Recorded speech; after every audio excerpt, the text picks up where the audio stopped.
अस्सलाम वालेकुम। तो आ गया है मेरे पास Oppo Reno 11 5G डिवाइस और प्राइस से स्टार्ट करते हैं। इसकी प्राइस जो रखी गई है वो है 1,29,999 यानी कि 1,30,000 की ये डिवाइस आपको मिलेगी। तो अगर मैं प्राइस को देखूं और डिवाइस की स्पेसिफिकेशन को देखूं, स्पेशली जो इम्प्रूवमेंट देखी है, तो ये प्राइस जस्टिफाई करती है। तो लेकिन इस वीडियो में आप जान सकेंगे इस डिवाइस से रिलेटेड तमाम डिटेल्स के स्पेसिफिकेशन, डिज़ाइन के ऊपर बात करेंगे, कैमरा पे, क्योंकि ओप्पो ने अब की बार AI पे बहुत ज़्यादा काम किया है और इस डिवाइस में भी आपको AI की परफॉर्मेंस बहुत ज़्यादा इंप्रूव मिलेगी। Oppo Reno 11 5G जो मेरे पास वेरिएंट है वो 12GB RAM 256GB internal storage है और कलर मेरे पास वेव ग्रीन कलर का है। वैसे कलर्स बहुत खूबसूरत लेकर आया है Oppo Reno 11 की सीरीज़ में। ओके, तो फटाफट से करते हैं अनबॉक्स और देखते हैं कि बॉक्स के अंदर हमें क्या मिलता है। तो यहाँ पर एक और बॉक्स मिलता है, इसमें हम मिलते हैं कुछ पेपर वर्क मिलते हैं, क्विक गाइड, और ये है इसका बैक कवर केस जो कि क्वालिटी वाइज काफ़ी अच्छा है। और साथ ही डिवाइस मिलती है और डिवाइस की ऊपर शीट है जिसके ऊपर कुछ हाईलाइट पॉइंट्स है। 32 मेगापिक्सल टेलीफोटो पोर्ट्रेट कैमरा, और मैंने पिछली वीडियो में बोला था कि प्लीज़ मैक्रो की जगह या किसी और लेंस की जगह टेलीफोटो ज़रूर देना चाहिए। तो जी ओप्पो ने सुन लिया है। और जो 67 वॉट का ये सुपर वर्क चार्जर है जिसकी टेक्नोलॉजी, जो ओप्पो की जो सुपर वर्क टेक्नोलॉजी है, ये बहुत ज़्यादा सेफ़ है और सिक्योर है डिवाइसेस के लिए। और है हमारे पास टाइप सी केबल है। और फ़ोन की लुक्स मैं आपको दिखा दूँ, और ये है वेव ग्रीन 182 ग्राम, ये लाइट वेट है। और ये जो स्लिम है, जो इसकी थिननेस है वो है 7.9 mm, और ये फ़ोन वाकई स्लिम भी है। लेकिन Reno 11F जो थी वो बहुत ज़्यादा लाइट वेट थी। ओके, डिज़ाइन पे कुछ बात कर ली जाए तो सबसे पहले जो मेरे माइंड में आती है वो ये कि बहुत स्लीक और स्टाइलिश डिवाइस है। स्लीक क्यों? क्योंकि डिज़ाइन इतना खूबसूरत है, बैक पैनल बहुत ज़्यादा खूबसूरत है, और ये जो मटेरियल यूज़ किया गया है वाह क्या बात है। तो यहाँ पर फिंगरप्रिंट स्मचेस, ग्रीस बनने का तो सवाल ही पैदा नहीं होता। तो ये डुअल 3D कर्व डिज़ाइन के साथ आया है, इसीलिए इसकी जो साइड्स हैं बहुत ही खूबसूरत हैं। और अगर आप इसको होल्ड करते हैं ना तो ये इजीली आप इसको पकड़ पाएंगे, यानी कि ये स्लिपरी नहीं है, कंफर्टेबल है for long period. Long sessions आप देखते हैं, मूवीज़ देखते हैं, बहुत ज़्यादा गेमिंग करते हैं, तो मेरे ख्याल में आप इजीली इसको होल्ड कर पाएंगे। कंफर्टेबल है, इजीली होल्ड कर सकते हैं। इवन आप अगर फ़ोन पे भी बात करें ना तो साइड्स इसकी ऐसी हैं, फिनिशिंग इतनी अच्छी है, फील बहुत अच्छी है कि आप बहुत देर तक भी इस तरह बात कर सकते हैं।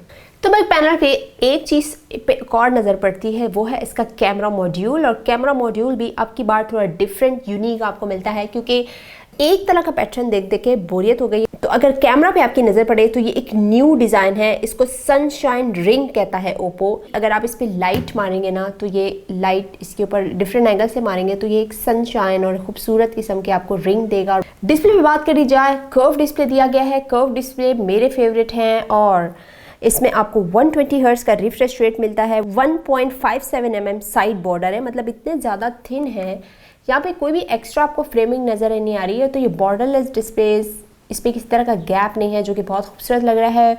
आप कंटेंट बहुत इंजॉय करेंगे, किसी भी तरह की डिस्ट्रैक्शन आपको नहीं होगी। और 93% इसमें स्क्रीन टू बॉडी रेशो है। एक एमोलेड स्क्रीन है तो स्क्रीन बहुत मैटर करती है, इवन सनलाइट में भी, इंडोर भी। जाहिर है कलर्स कैसे दे रहा है, कंट्रास्ट कैसे दे रहा है। तो यहाँ पर मेरे ख्याल में जो बॉर्डरलेस दिए गए हैं, इसमें जो विजुअल्स हैं वो आप बहुत इंजॉय करेंगे। एक एमोलेड टेक्नोलॉजी के साथ तो वैसे ही कलर्स बहुत खूबसूरत लगते हैं। डायनामिक एंड वाइब्रेंट डिस्प्ले दिया गया है, सुपर नैरो बेजल्स दिए गए हैं, तो डिस्प्ले बहुत ही खूबसूरत लग रहा है। ये जो बॉर्डरलेस डिस्प्ले दिया गया है, और HDR10+ की सपोर्ट के साथ आप ज़्यादा मजीद कंटेंट इंजॉय कर सकते हैं। और स्क्रीन साइज भी 6.7 इंच की है, तो एक स्टैंडर्ड साइज की बहुत ज़्यादा बड़ी या वाइड डिवाइस नहीं है जो कि आप कंफर्टेबल नहीं होंगे। और इसमें आपको स्टीरियो साउंड दी गई है, 300% तक आप अपने वॉल्यूम को बढ़ा सकते हैं, क्योंकि मैंने ये देखा है कि अक्सर लोग जब बहुत ज़्यादा रश में होते हैं तो उनको बाकायदा ऐसे करना पड़ता है, बड़ी मुश्किल से सुनते हैं। 300 जो इस पर वॉल्यूम दिया गया है परसेंट, वो बहुत ज़्यादा लाउड होगा, आसपास के लोग भी भाग जाएंगे। कैमरा की बात की जाए तो यहाँ पर अल्ट्रा क्लियर कैमरा दिया गया है। मेन कैमरा है इसमें 50 मेगापिक्सल का, वैसे इसमें 3 कैमरा दिए गए हैं। तो यहाँ पर आपको मेन कैमरा 50 मेगापिक्सल का मिलता है विद सोनी LYT600 सेंसर, और f1.8 अपर्चर के साथ लिया गया है। OIS 26 mm फोकल लेंथ है। कैमरा की परफॉर्मेंस तो आप जब इस वीडियो में पिक्चर्स देखेंगे अभी और आप इसकी परफॉर्मेंस देखेंगे तो आपको अच्छा ही लगेगा। टेलीफोटो लेंस दिया गया है 32 megapixel portrait camera, Sony IMX709 sensor और इसकी जो फोकल लेंथ है वो 47 mm फोकल लेंथ है। अल्ट्रा वाइड एंगल लेंस दिया गया है 8 मेगापिक्सल का with Sony IMX355 sensor f2.2 aperture के साथ और आपको 16 mm फोकल लेंथ दी गई है। तो अल्ट्रा वाइड टेलीफोटो इसमें जो आपको फोकल लेंथ दी गई है, जिससे इसकी परफॉर्मेंस, इस पिक्चर की क्वालिटी और इसमें जो डिटेलिंग आपको मिलेगी वो एक कमाल पिक्चर, एक पूरी कंप्लीट पिक्चर आपको मिलेगी अगर आप अल्ट्रा वाइड में ले रहे हैं टेलीफोटो में, क्योंकि टेलीफोटो लेंस में भी डिटेलिंग कहीं ना कहीं मिस हो तो पिक्चर की खूबसूरती ख़राब हो जाती है। तो यहाँ पर मुझे इसकी पिक्चर क्वालिटी काफ़ी ज़्यादा पसंद आई। इवन सनलाइट में, डे लाइट में, इंडोर पिक्चर्स को मैंने बहुत एंजॉय किया। कहीं भी ऐसा नहीं है कि मैं कहूँ कि हाँ, लेकिन एक बात है कि अगर आप बहुत ज़्यादा डिम या डार्क उसमें कम लाइट में पिक्चर्स ले रहे हैं वहाँ पे थोड़ा बहुत आपको डिस्टॉर्शन फील होगा, लेकिन डे लाइट में इसकी परफॉर्मेंस आउटस्टैंडिंग थी। जो पोर्ट्रेट सिस्टम दिया गया है इसमें, तो ओप्पो को पता था कि रेनो सीरीज़ में कुछ नया लेकर आना है जिससे लोग जो है ना वो डगमगा जाए। तो यहाँ पे पोर्ट्रेट की परफॉर्मेंस भी मुझे बहुत ज़्यादा अच्छी लगी, यानी कि कहीं से कोई मिस नहीं था। अक्सर आप जब पिक्चर लेते हैं और ऑब्जेक्ट पे आप फोकस करते हैं तो कहीं ना कहीं से वो पार्ट कट जाता है। अक्सर फॉर एग्जांपल मैं किसी ह्यूमन बीइंग की ले रही हूँ तो वहाँ पर सर का कोई पार्ट कटा होगा, आँख का या कहीं कान का किसी भी हिस्से का पार्ट कटा होगा, पिक्चर अधूरी होती है। लेकिन इसका पोर्ट्रेट मुझे बहुत पसंद आया। सेल्फी है इसमें 32 मेगापिक्सल की और अभी ही सेल्फी ले लेते हैं जी। तो सेल्फी इसकी 32 मेगापिक्सल की है, लेकिन यहाँ पर आपको f2.4 aperture lens 22 mm focal length दी गई है। तो इसीलिए भी इसकी पिक्चर भाई मुझे बहुत अच्छी लगी। इंडोर जो मैंने पिक्चर ली है मुझे बहुत अच्छी लगी, डिटेलिंग कहीं से मिस नहीं हुई।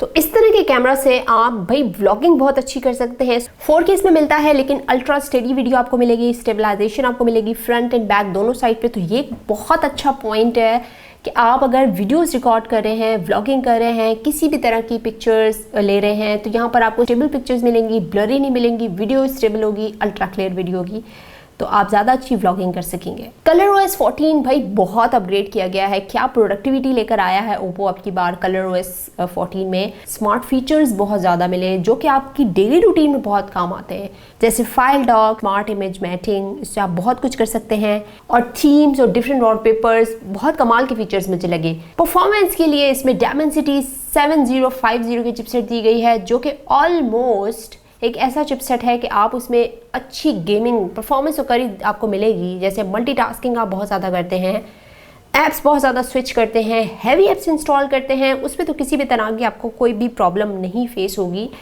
लेकिन अगर आप गेमिंग भी करते हैं तो आपको किसी भी तरह का कोई इशू फेस नहीं होगा। गेमिंग के लिए भी बेस्ट रहेगी ये। और हैवी से हैवी टास्क अगर आप करते हैं तो मेरे ख्याल में एक अच्छी चिपसेट, और वैसे भी Dimensity जो है वो थोड़ा सा हाई लेवल के जो फ़ोन्स होते हैं उनमें दिया जाता है और अच्छी खासी परफॉर्मेंस है इसकी। 256 GB इंटरनल स्टोरेज है, तो ये टेंशन तो आपकी ख़त्म कि डाटा कहाँ स्टोर करूँ, ख़त्म ही नहीं होगा। और आजकल आपको वही हुआ बात, घूम फिर के बात वहीं आ जाती है कि इन्फ्लुएंसर्स बहुत ज़्यादा है हमें आजकल लोग, तो उनके लिए बहुत ज़्यादा डाटा स्टोर करना पड़ता है उनको फ़ोन में, तो उसके लिए ज़्यादा मेमोरी चाहिए होती है। 12 GB रैम दी गई है, स्मूथ आपकी परफॉर्मेंस रहेगी, बैकग्राउंड पे जितनी ज़्यादा ऐप्स हैं वो तंग नहीं करेंगी और ज़्यादा डाटा स्टोर कर सकेंगे। तो बैटरी भी इसमें 5000 mAh की दी गई है, 67 वाट का सुपर वुक चार्ज है। डिवाइस आपकी क्विकली चार्ज होगी, आपको ये टेंशन नहीं होगी कि बैटरी ख़त्म हो रही है, क्योंकि एक फ्लैगशिप डिवाइस में बड़ी बैटरी का होना बहुत ज़रूरी है। तो सिर्फ 10 मिनट पे आपको ये 33% करके देगा और 45 मिनट्स में आपको 100% करके देगा। तो क्विकली आपका फ़ोन लेकिन सेफ एंड सिक्योर चार्जिंग आपको देगा। ओके भाई, तो ये था ओप्पो रेनो 11 और ऑनेस्टली मुझे इसके कैमरा परफॉर्मेंस पसंद आई और इसकी जो डिवाइस का डिस्प्ले है वो मुझे बहुत ज़्यादा अच्छा लगा, उसकी अच्छी खासी परफॉर्मेंस थी। तो अगर किसी को कैमरा फ़ोन चाहिए, स्पेशली उन लोगों के लिए भी है ये फ़ोन क्योंकि जो कि व्लॉगिंग करते हैं और एक अच्छा कैमरा चाहते हैं, किसी भी लाइट कंडीशन में अच्छी परफॉर्मेंस उनको मिले, और क्योंकि ये IP67 water and dust resistant भी है, तो कहीं भी आप बाहर लेके जाएं आपको ये टेंशन नहीं होगी कि डस्ट है, पानी है या बारिश है, तो आपका फ़ोन डैमेज नहीं होगा। और ओवरऑल लुक्स भी इसकी ओके हैं। तो जाने से पहले आपने क्या करना है, कमेंट्स करने हैं, इसके बारे में बात करनी है कि आपको कैसा लगा, और चैनल सब्सक्राइब करना है। Keep watching. अल्लाह हाफिज़।